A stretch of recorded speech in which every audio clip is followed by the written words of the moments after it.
बाळा, माणसाचे 6 शत्रू असतात. काम, क्रोध, मद, माया, मोह, मत्सर. या 6 शत्रूपैकी एक जरी माणसावर हवी झाला तर माणूस त्याचं तारतम्य विसरून हा असा वागू लागतो. आनंद गणेशला कोंडून ठेवलाय. आम्हाला भेटायला मनाई आहे त्याला. स्वामी, तुम्हाला तर काहीच अशक्य नाही, तरी पण.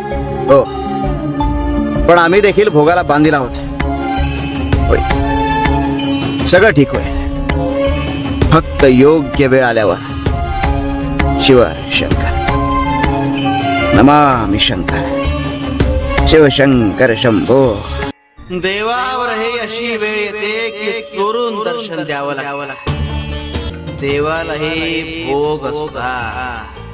शिव शंकर शंभो.